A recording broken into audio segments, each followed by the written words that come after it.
Hi, എന്തുകൊണ്ട് വിശേഷം? എല്ലാവരും സുഖമായിട്ടിരിക്കുന്നോ? എല്ലാവർക്കും ബിജീസ് കിച്ചണിലേക്ക് സ്വാഗതം.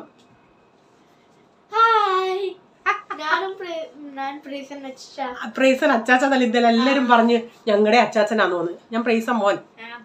അതുപോലെ അഖിൽ മാമൻ, അഖിൽ ചേട്ടൻ പറഞ്ഞിട്ടുണ്ട് ആന്റിമാർക്കേ ചക്കരമ്മ ഉള്ളൂന്ന്. അഖിൽ മാമൻ ഒരു ചക്കരമ്മ കൊടുത്തേ. അഖിൽ മാമനെ ചക്കരമുത്ത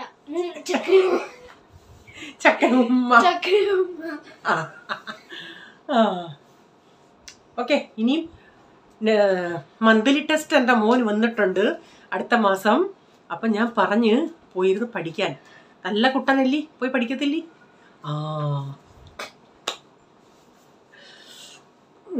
അപ്പം എന്തുകൊണ്ട് പിന്നെ കുറേ പേരെ കാണുന്നില്ല. ഗീതേച്ചിയെ കാണുന്നില്ല, ജെനിഫറിനെ കാണില്ല. ഇനിയും ആരും പിണങ്ങല്ലേ, പേരൊക്കെ ഞാൻ മറന്നുപോയെന്നും പറഞ്ഞു. ജെനിഫർ ചേച്ചി ഒരു പാട്ട് പാടുന്നൊക്കെ പറഞ്ഞിട്ട് ജെനിഫർ മുങ്ങി. അതിൽ ജെനിഫറിനെ കാണുന്നില്ല. പിന്നെ 10th ബോർഡ് എക്സാം നമ്മുടെ പിള്ളേരുടെ തുടങ്ങിയിട്ടുണ്ട്. അങ്ങനെ എല്ലാവരും പ്രാർത്ഥിക്കണം. എല്ലാവർക്കും ടെൻഷൻ. 11th to 12th ആർക്കും അത്ര ടെൻഷൻ പറ്റും. 10th എല്ലാവർക്കും ടെൻഷൻ. പേരൻസിനാണെങ്കിലും പിള്ളേർക്ക് കാണുന്നില്ല, പേരൻസിനൊക്കെ ടെൻഷനായിരിക്കും. നമുക്ക് എല്ലാ കുഞ്ഞുങ്ങൾക്കും വേണ്ടി പ്രാർത്ഥിക്കാം. പിന്നെ എൻ്റെ സബ്സ്ക്രൈബർ എനിക്ക് അയച്ചു തന്ന പാഴ്സൽ ഇന്നലെ അങ്ങ് കിട്ടി. എനിക്ക് അതിൻ്റെ ഫോട്ടോ എടുത്ത് അയച്ചു തന്ന്. ഞാൻ നിങ്ങളെയും കാണിക്കാം കേട്ടോ. ഒരു പരുവമായിട്ട് ആ ബോക്സ് അവിടെ എത്തിയത്. ചണമൊക്കെ ഇട്ട് കെട്ടി. എന്തോ അതിലും സാധനം കിട്ടിയില്ലെങ്കിലും അങ്ങനെ അയച്ചു തരാൻ ഒരു മനസ്സ് ആ പാവത്തിന് തോന്നിയല്ല. അതുകൊണ്ട് ഞാൻ താങ്ക്സ് പറയുന്നു. അത് എന്തോ ചെയ്യാനാ, അവർ 2ാം തീയതി ഇവിടെ എത്തിയിട്ട് കുറച്ച് ദിവസം ഇവിടെ കിടന്നു. പുള്ളിക്കാരിക്കും കാണുന്നത് എന്തുവാ, അപ്പോൾ ഡെലിവറിയാണ് കാണിക്കുന്നത്. പുള്ളിക്കാരി ഇരിക്കും ഇന്ന് കിട്ടും ഇന്ന് കിട്ടും ഇന്ന് കിട്ടും അങ്ങനെ ഇരുന്ന്. അല്ലെങ്കിൽ 15ാം തീയതി എന്നെ വിളിച്ച് പറയുന്നത്. 15ാം തീയതി വൈകിട്ട്. കാരണം ഇവിടെ നമ്മുടെ പകൽ, അവിടെ രാത്രിയല്ലേ. അതുകൊണ്ട് എനിക്ക് അവിടുത്തെ പകൽ അത് ഇവിടുത്തെ രാത്രി ആയതുകൊണ്ട് അന്നേരം എന്നെ വിളിച്ച് പറയുന്നത്. അന്ന് 15ാം തീയതി രാവിലെ അവർ ഇവിടുന്ന് റിട്ടേൺ അയച്ചു. ഒരു ദിവസം മുമ്പിട്ടായിരുന്നെങ്കിൽ നമുക്കിവിടെ പോയി തിരക്കി വാങ്ങിക്കാറുണ്ട്. അതെനിക്ക് വിധിച്ചിട്ടില്ല എന്ന് അർത്ഥം. ഞാനത് നിങ്ങളെ കാണിക്കാം കേട്ടോ. ആ ഫോട്ടോ ഇട്ടേക്കാം. ഇതാണ് നമുക്ക് അയച്ചിരുന്ന പാഴ്സൽ. ഇനി ഇടയ്ക്കിടയ്ക്ക് ഈ വീഡിയോ ഫോട്ടോ എടുത്തപ്പോൾ കാണാം.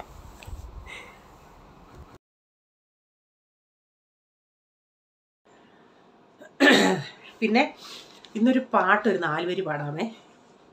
ആർക്കൊരു ഇഷ്ടമല്ലെങ്കിൽ ഒന്ന് ഞാൻ പറയാം സ്കിപ്പ് അടിക്കാതെ, സ്കിപ്പ് അടിച്ച് നോക്കുക കേട്ടോ.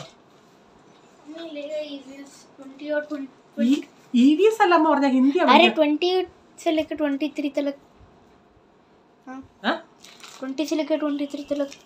EVS എന്തിനാ ഇപ്പൊ പറയുന്നേ? അമ്മ ചോദിച്ചോളാം. ഇപ്പൊ അമ്മ ഹിന്ദി പോയി പഠി.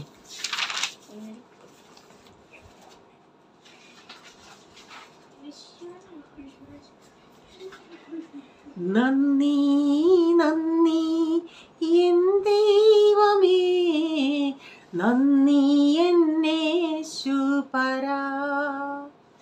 നന്ദി നന്ദി എൻ ദൈവമേ, നന്ദി എന്നേശുപരാ.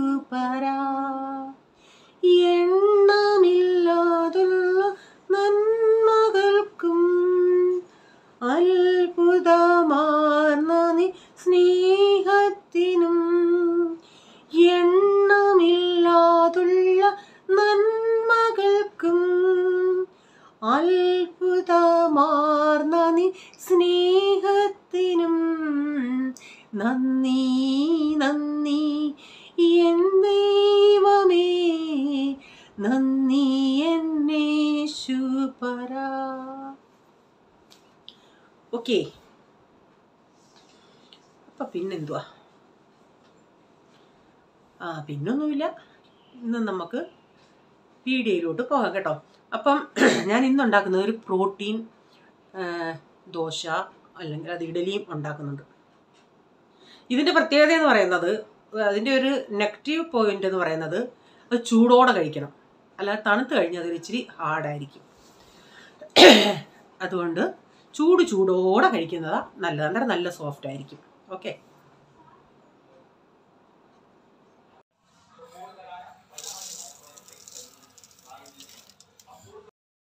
ഇപ്പം ഞാനിവിടെ നമ്മുടെ പ്രോട്ടീൻ ദോശ അല്ലെങ്കിൽ ഇഡലിക്ക് വേണ്ടി ഞാൻ ഈ കപ്പിന് ഒരു 3/4 കപ്പ് കടല എടുത്തിട്ടുണ്ട്, നമ്മുടെ ബ്രൗൺ കടല.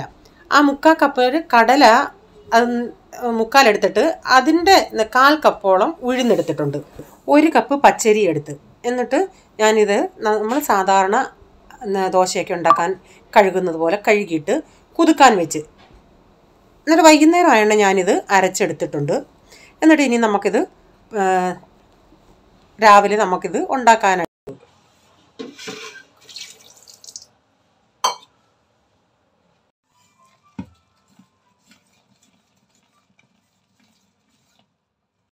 രാവിലെ ഇത് നന്നായി പുളിച്ചൊക്കെ വന്നിട്ടുണ്ട്. നമ്മൾ ദോശ എടുക്കുമ്പോഴും ഇഡലി എടുക്കുമ്പോഴും ഇതൊരിച്ചിരി കളറ് ഒരിത്തിരി ആ കടല ചേർത്തത് കൊണ്ട് അതിൻ്റേതായ ഒരു കളർ വരും, നല്ല വൈറ്റ് കളറല്ല. ദോശ താണ്ട് നല്ല സോഫ്റ്റ് ദോശയാണ്. അതാണ് ഞാൻ പറഞ്ഞത് ചൂടോടെ ഇത് കഴിക്കണമെന്ന്. തണുത്ത് കഴിഞ്ഞാൽ പിന്നെ അതിത്തിരി കട്ടിയായിരിക്കും. അപ്പോൾ ഈ ദോശയുടെ കളർ കണ്ടതുകൊണ്ട് ഇവിടെയുള്ള ആശാന്മാർക്ക്, അതായത് എൻ്റെ മക്കൾക്ക്, എൻ്റെ മാപ്പിളയ്ക്കും ഇത്തിരി താല്പര്യം. അയ്യോ ഇതെന്താ കറുത്ത പച്ചരിയാണോ ഇട്ടത്? അവർക്കറിയത്തില്ല ഞാൻ കടലയാണ് ചേർത്തതെന്ന്. ഞാൻ പറഞ്ഞു റീച്ച കറുത്ത പച്ചരി ഏതാ? കറുത്ത പച്ചരി എന്ന് പറയുന്നത് ഏതാ? ഞാൻ പറഞ്ഞു കറുത്ത പച്ചരി. എന്താണ്ട് നമ്മൾ ഉണ്ടാക്കിയുണ്ണേ ഇഡലിയൊക്കെ കണ്ടോ നല്ല സോഫ്റ്റ് ആയിരുന്നു, പക്ഷേ ഇത്തിരി തണുത്തുണ്ണേ അത് ഇച്ചിരി കട്ടിയായിരുന്നു. അത് നമുക്ക് കഴിക്കാൻ നേരം ഇത്തിരി അത്ര ഒരു ഇതായിട്ട് തോന്നത്തില്ല. എനിക്ക് കുഴപ്പമില്ലായിരുന്നു, നമ്മൾ കറിയുടെയൊക്കെ കൂടെ കഴിക്കുവാണെങ്കിൽ അങ്ങനെ വലിയ കുഴപ്പമൊന്നുമില്ല. പക്ഷേ കളറ് നല്ല വെളുപ്പില്ലെന്നേ ഉള്ളൂ. റീസൺ രാവിലെ കളറ് കണ്ടിട്ട് എനിക്ക് വേണ്ടാന്ന് പറഞ്ഞു. ഞാൻ പറയാടാ നീ ടേസ്റ്റ് നോക്ക്, ടേസ്റ്റ് ഉണ്ടായിരുന്നു, പക്ഷെ അവൻ കഴിച്ചില്ല. ഞാൻ പിന്നെ അവന് കൊടുക്കാനായിട്ട് ടിഫിൻ എന്തോ ചെയ്തെന്നോ ഇഡലി ഉണ്ടാക്കിയിട്ട്, ഇഡലി അത് ഞാൻ കൊച്ചിഡലിയല്ല ഉണ്ടാക്കിയത്, വലിയ ഇഡലി, അത് ഞാൻ ഒന്ന് മുറിച്ചിട്ട് ഞാൻ സെയിം മസാല ഇഡലി ഉണ്ടാക്കുന്ന പോലെ ഉണ്ടാക്കി. എന്നിട്ട് ഞാൻ അവൻ ഡ്രസ്സൊക്കെ ചേഞ്ച് ചെയ്തോണ്ടേ അതിൽ നിന്നൊരു 2-3 പീസ് തിന്നാൻ കൊടുത്തോണ്ടേ അച്ഛ നല്ല ടേസ്റ്റ് ഉണ്ടെന്ന് പറഞ്ഞു. ഞാൻ പറഞ്ഞു നിൻ്റെയൊക്കെ അടുത്ത് അതാ പറയുന്നത് കഴിച്ചു നോക്കാനായിട്ട്. പിന്നെ ഞാൻ അവന് ടിഫിൻ കൊടുത്തിട്ട് വൈകിട്ട് വന്നോടെ ചോദിച്ചാൽ അത് ഇനിയുണ്ടോയെന്ന്. നല്ല ടേസ്റ്റുള്ള സാധനമായിരുന്നു അത്. അന്നേരം ഒരു 5 ഇഡലി ഞാൻ അങ്ങനെ ഇഡലി തട്ടി തന്നെ വെച്ചിട്ടുണ്ടായിരുന്നു. അതെടുത്ത് ഞാൻ പിന്നെ മുറിച്ച് വൈകിട്ട് വീണ്ടും അവന് മസാല ഇഡലി ഉണ്ടാക്കി കൊടുത്തു. അതുകൊണ്ട് വൈകിട്ട് വന്നത് വീണ്ടും അത് കഴിച്ച്. ഞാൻ പറഞ്ഞില്ലേ ഈ പിള്ളേരൊക്കെ കളറും അതും ഇതൊക്കെ സൗന്ദര്യം കണ്ടാൽ തിന്നുന്നത്, അവർക്ക് ടേസ്റ്റ് അല്ല കാര്യം. പിന്നീട് ഞാൻ തോരൻ വെക്കുന്നത് നമ്മുടെ ബീൻസ് തോരനാണ് ഉണ്ടാക്കുന്നത്. അതിനായിട്ട് ബീൻസ് ഞാൻ തേങ്ങ ഉള്ളിയൊക്കെ ഇട്ട് വഴറ്റി ബീൻസ് കൂടി ഇട്ട് കൊടുത്തിട്ട്, ഒരു ബീൻസ് ആകുമ്പോൾ ഈ പാത്രത്തിൽ ഒരു ഇച്ചിരി ഒന്ന് പിടിക്കുന്നുണ്ടേ. ഞാൻ ആ മസാല ഇഡലി ഉണ്ടാക്കിയ പാനിൻ്റെ അകത്താണ് ബീൻസ് ഇട്ട് തോരൻ വെക്കുന്നത്. കാരണം അന്നേരം ഇച്ചിരി മുളക് പൊടിയൊക്കെ അതിലുണ്ട്, ഇച്ചിരി കൂടെ ഓയിൽ ഒഴിച്ചിട്ട് ഇട്ടതാണ്. അപ്പം ബീൻസ് തോരൻ ഇന്നൊരിച്ചിരി റെഡ് കളർ പോലെ ഇരുന്നു. അത് വന്ന ഉടനെ അടുത്ത ആൾ പ്രൈസമ്മൻ ചോദിക്കും ഇതെന്തോ ചുമന്നിരിക്കുന്നത്. ഞാൻ വേണ്ട തവിയിൽ ഒരു ഇച്ചിരി എണ്ണയും പൊട്ടെ വെള്ളം ഒന്ന് ഒഴിച്ചിട്ട് ഒന്ന് ഇളക്കിയിട്ട് ചെറിയ തീയിലൊന്ന് ഇട്ട് വെക്കുന്നുണ്ടേ. കണ്ടോ ഞാനിപ്പോൾ പ്രൈസൻ എന്തെടുക്കാന്ന് വെച്ചാൽ ഡ്രോയിങ് ചെയ്യുവാന്ന്. അവൻ്റെ അടുത്തിരുന്നില്ലെങ്കിൽ അവൻ പഠിക്കത്തില്ല. ഇനിയിപ്പോൾ ഞാൻ എഡിറ്റിംഗ് ചെയ്തിട്ട് ഇനിയും അവൻ്റെ അടുത്ത് ഇരിക്കണം, എന്നാലേ അവൻ പഠിക്കത്തുള്ളൂ. എന്തോ ചെയ്യാനാ. അപ്പം നമ്മുടെ തോരനൊക്കെ ഇവിടെ റെഡിയായി. ഞാനൊരു ഇച്ചിരി വെളിച്ചെണ്ണയും കൂടെ ഒഴിച്ചു കൊടുക്കുന്നുണ്ട്, ഒരു സ്വല്പം. അപ്പം നമ്മുടെ തോരൻ ഇവിടെ റെഡി ആയിട്ടുണ്ട്. ഇപ്പം നിങ്ങൾക്ക് ആ പ്രോട്ടീൻ ഇതിൻ്റെ അകത്ത് ഞാനിപ്പോൾ ഉഴുന്നൊരിച്ചിരി ചേർത്തല്ലേ, ഉഴുന്ന് ചേർത്തില്ലേലും 1 കപ്പ് കടല 1 കപ്പ് അരി എന്ന ഈക്വലിലെടുത്താലും കുഴപ്പമില്ല കേട്ടോ. പിന്നെ കറി വെക്കുന്നത് പരിപ്പും നമ്മുടെ പാലക് ചീര ഉണ്ടല്ലേ അത് കുറച്ചുണ്ടായിരുന്നു, അതുകൂടി ഇട്ടാണ് കറി വെക്കുന്നത്. പരിപ്പ് ഞാൻ ചേരം വെള്ളത്തിൽ കൂത്ത് വെച്ചിരുന്നു.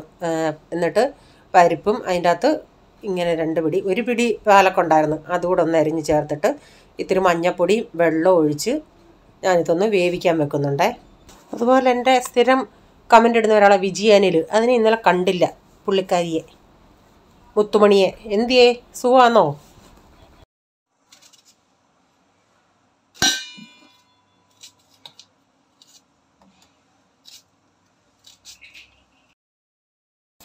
ഇതെന്തുവാന്നോ? അതാ മനുഷ്യർ പറഞ്ഞ കൊതി. ആരെങ്കിലും എന്തെങ്കിലും ഉണ്ടാക്കുന്ന കണ്ടാലോ തിന്നുന്ന കണ്ടാലോ എനിക്ക് കൊതിയാണ്. അന്നേരം എങ്ങനെയും അത് ഉണ്ടാക്കണമെന്ന് തോന്നും. കഴിഞ്ഞ വീഡിയോയിൽ നമ്മുടെ ശ്രീദേവി ചേച്ചി മാങ്ങയൊക്കെ ഇട്ട് ഒരു ചമ്മന്തി ഇട്ട് അരയ്ക്കുന്നുണ്ട്. സത്യം പറഞ്ഞാൽ അത് അരച്ച് വെച്ചത് കൊണ്ട് എൻ്റെ വായി വെള്ളം വന്ന വീഡിയോ കണ്ടിട്ട്. മാങ്ങാ ചമ്മന്തിയും ചക്ക വേവിച്ചതൂടൊക്കെ തിന്നാൻ എന്തോ ടേസ്റ്റാണെന്നറിയാമോ.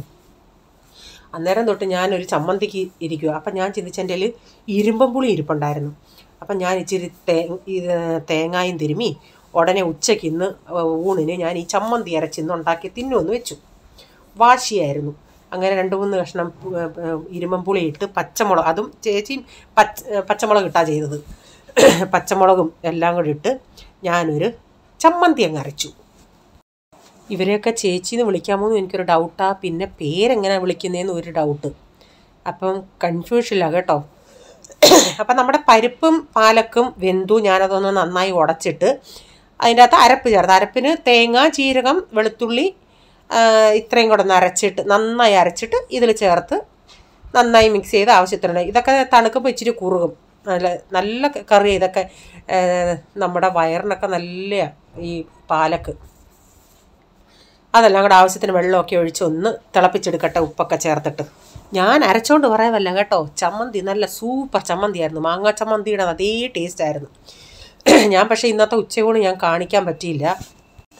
ഞാൻ ഇന്ന് ഉച്ചയ്ക്ക് ഈ പാലക്കും പരിപ്പൂടുള്ളതൊരു ബൗളിലെടുത്തു. അത് ചോറിൻ്റെ അകത്ത് ഒഴിച്ചില്ല. ചമ്മന്തിയും ആ ബീൻസ് തോരനോട് ഇട്ട് ഇളക്കി കഴിക്കാൻ എന്താ ടേസ്റ്റായിരുന്നു. എന്നിട്ട് ഞാൻ ഈ പാലക്ക് കറി അല്ലാതെ കുടിക്കുമായിരുന്നു. നല്ല സൂപ്പർ ടേസ്റ്റായിരുന്നു ആ ബീൻസ്. ഞാൻ പറഞ്ഞില്ലേ, ഞാൻ മസാല ഇഡലി ഉണ്ടാക്കിയ അതിൻ്റെ അകത്ത് മസാല എടുത്തിട്ട് ഇച്ചിരി മുളക് പൊടിയുടെയൊക്കെ ഒരു അംശം ഉണ്ടായിരുന്നു. അതിൻ്റെ അകത്ത് ഇട്ടേന്ന് അതിനൊരു പ്രത്യേക ടേസ്റ്റ് ഉണ്ടായിരുന്നു.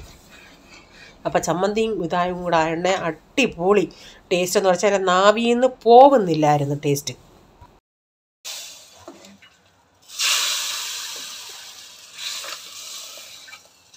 ഇത് പോൾമോൻ്റെ കോളേജിൻ്റെ അടുത്തുള്ള ഒരു ഗാർഡനാണ്. അവർ പിള്ളേരെല്ലാം കൂടെ കഴിഞ്ഞ ദിവസം വെറുതെ പോയപ്പോൾ എടുത്തുകൊണ്ട് വന്നെയാണ്. അപ്പോൾ അവൻ പറഞ്ഞ മമ്മി ഇതൊന്ന് ഇടണേ എന്നൊക്കെ പറഞ്ഞ് എടുത്തുകൊണ്ട് വന്നെയാണ്.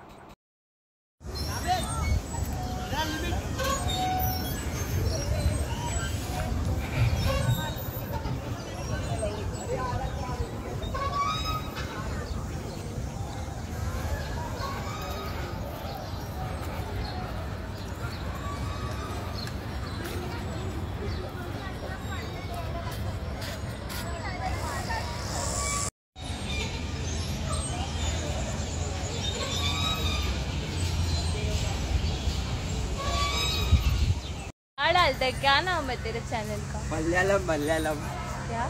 मलयालम भाषा में अपन क्या करेंगे? तुम लोग भी क्यों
അപ്പോൾ ഇന്നത്തെ വീഡിയോയിലെ വിശേഷം ഇതൊക്കെയായിരുന്നു.